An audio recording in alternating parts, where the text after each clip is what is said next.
Hi అండి, welcome back to our channel. ఈరోజు అయితే మీకు తొలి తిరుపతి అయితే పరిచయం చేయబోతున్నానండి. ఇది కాకినాడ జిల్లా, అలాగే పిఠాపురం మీదుగా వెళ్తే దివిలి తర్వాత అయితే వస్తుందండి తొలి తిరుపతి. ఇక్కడైతే వెంకటేశ్వర స్వామిని అయితే శ్రీ శృంగార వల్లభ స్వామి అని అయితే పిలుస్తారండి.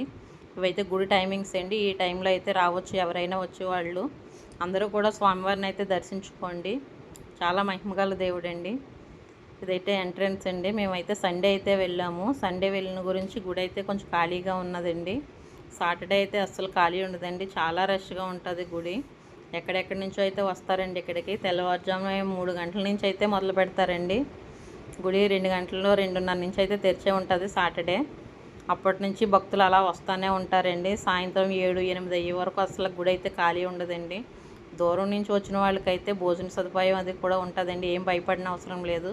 గుడికి వచ్చిన ప్రతి ఒక్కరూ కూడా భోజనం చేసి వెళ్ళవచ్చు. ఇక్కడ ఇది ధ్వజస్తంభం అండి. ఇక్కడ నుంచి స్వామివారిని చూస్తే ఎంత హైట్లో ఉన్న వాళ్ళు చూస్తే అంత హైట్లో స్వామివారు అయితే కనిపిస్తారటండి. అందుకని భక్తులందరూ కూడా అక్కడ నుంచి స్వామివారిని అయితే దర్శనం చేసుకుంటారండి. లోపలికి వెళ్ళి వచ్చిన తర్వాత ఇక్కడ నుంచి చూడమని చెప్తారు పంతులు గారు అయితేనే. అలా చూసి స్వామివారిని అయితే దర్శనం చేసుకుంటారండి.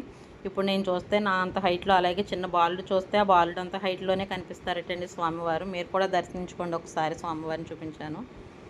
ఇదైతే పురాతన నుంచి ఉందండి బావి అయితేనే. ఇందులో తాబేళ్ళు ఉన్నాయి. ఇక్కడ నీళ్లు తోడుకొని ఇందులో స్నానం చేస్తే సంతానం లేని వాళ్ళు అవిని వాళ్ళకి సంతాన ప్రాప్తి అయితే కలుగుతుందని చెప్తున్నారండి.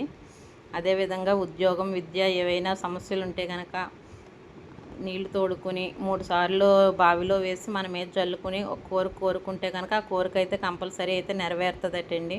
మన కోరిక నెరవేరిన తర్వాత వచ్చి మళ్ళీ స్వామివారికి అయితే పటికి బెల్లం అయితే సమర్పిస్తున్నారండి. ఇక్కడ మనం ఎంత వెయిట్ వేస్తామనుకుంటామో అంత వెయిట్ అయితే పటికి బెల్లాన్ని అయితే సమర్పించవచ్చండి. ఈ విధంగా అయితే ఎక్కడెక్కడి నుంచో భక్తులు అయితే వస్తున్నారండి. కాలినడకన వస్తున్నారండి. అలాగే తలనీలాలు అవి సమర్పించుకుంటున్నారు. వెంకటేశ్వర స్వామి అయితే ఇక్కడ శృంగార వల్లభ స్వామిగానే పిలుస్తారండి. అలంకార ప్రియుడండి స్వామివారు. మీరు కూడా రండి, ఒకసారి వచ్చి అయితే చూడండి. ఇదైతే చాలామందికి అయితే తెలియదండి ఈ గుడి అయితే ఎక్కడున్నది ఏంటని. ఇదైతే కాకినాడ జిల్లా పిఠాపురం, అలాగే దివుల మీదుగా వస్తే మీకు తెలుస్తుందండి.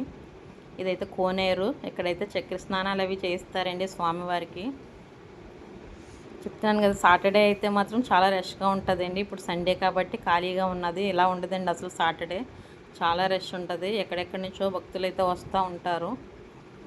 ఈసారి ఎప్పుడైనా అయితే సాటర్డే వీడియో అయితే మీకు పోస్ట్ చేస్తానండి, మీరే చూద్దరు.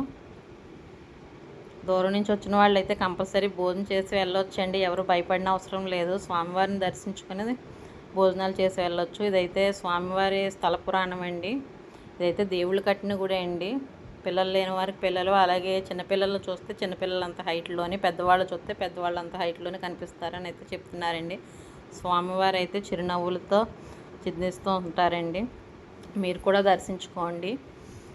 ఇదండి ఈరోజు అయితేనే. మా వీడియో కనుక మీకు నచ్చినట్లయితే లైక్ చేయండి, షేర్ చేయండి, సబ్స్క్రైబ్ చేయండి.